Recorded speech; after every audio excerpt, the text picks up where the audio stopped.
הקמנו מערך שכולל תפריטי תזונה של למעלה מ-60 מנות שמבוססות על אוכל אמיתי בלבד, שהרעיון הוא לחשוב גם על מי שצריך לאכול אותם, על מרקם המזון, על מרכיבי המזון, לא לעשות קיצורי דרך תעשייתיים, על צורתו, על צורת העדשה שלו.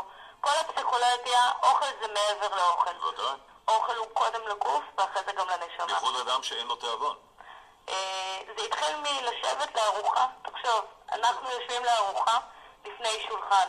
אדם חולה היום יושב לארוחה מול קופסת שייקים שאמורה לתת לו את כל הפתרון. אבל מעבר לזה, אותו אדם חולה גם בדרך כלל אין לו תיאבון, אנחנו צריכים לגרות אותו. לגרות אותו, לעורר את התיאבון. מעבר לאדם בריא שמגיע לשולחן והוא רעב והוא רוצה לאכול. מחלת הסרטן כוללת בין השאר פגיעה בתיאבון, קושי בלעיסה ובבליעה, ובמקרים רבים סובלים החולים גם מטעם מר בפה. כל אלה משפיעים על הרצון והחשק לאכול למרות חשיבות התזונה בזמן המחלה. על הקשר בין תזונה נכונה ועשירה להתמודדות עם המחלה, נשוחח עם לימור מרדי טילבור, שהיא דיאטנית ראשית בבית החולים אסותא. למה בעצם קיימת הפרדה בין תזונה רגילה לתזונה של חולי סרטן, לימור? אנחנו רגילים בעולם המערבי להתייחס לתזונה כאל דיאטה, יותר להגבלת קלוריות, להגבלת רכיבים תזונתיים, אם זה סוכר בסוכרת ומלח בלחץ דם, ובעצם רוב הציבור מכיר דיאטנים בהקשר של ירידה במשקל. כשאנחנו מדברים על תזונה בסרטן, אנחנו מדברים דווקא על העשרה בקלוריות, העשרה בחלבונים. זו תקופה דווקא שצריך יותר קלוריות ממה שבדרך כלל מצליחים לאכול.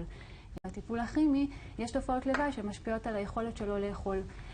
בטיפולים כימיים, כמו שהזכרת קודם, יכולים להיות שינויים בטעם, יש טעם מתכתי בפה שמאוד קשה לאכול אחר כך.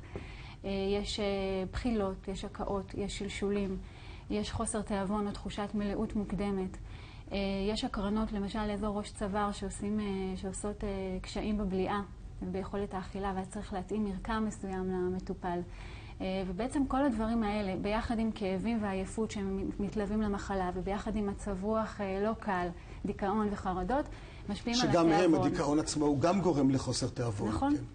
יש עוד קטע באוכל, שזה קטע רגשי. זה לא רק הזנה פיזית של הגוף. אנשים אוכלים לא רק בגלל שהגוף שלנו צריך אנרגיה, זה חלק מהעניין חברתי, מהתרבות שלנו, ומאוד קשה לחולה סרטן לדעת שקשה לו לאכול. זה מגביל אותו בהרבה דברים. את מה שהוא צריך בזמן הטיפולים, לחזק אותו, שהוא יוכל להתמודד בצורה טובה יותר עם התופעות הלוואי של הטיפול, אז בעצם איכות החיים שלו בזמן הטיפולים היא טובה יותר, ובזה כבר השגנו משהו חשוב. להגיד, גם אני בתור דיאטנית, אני אומרת למטופלים, נורא קל לי לבוא ולהגיד לך, אתה צריך לאכול יותר, אתה יודע את זה. זה נורא קשה לאכול כשיש בחילות, זה נורא קשה לאכול כשיש טעם מתכתי בפה, או כשיש תחושת מלאות מוקדמת וצריך לאכול עוד ביס ועוד ביס, והמשפחה עומדת לך על הראש ודואגת. אותו מספר ביסים שהמטופל יכול לאכול, שיש שם באותו ביס יותר קלוריות ויותר רכיבים תזונתיים. התפקיד של התזונה בזמן המחלה היא בעיקר לתמוך, לתת תמיכה תזונתית, לאפשר התמודדות טובה יותר של התופעות הלוואי מהטיפולים.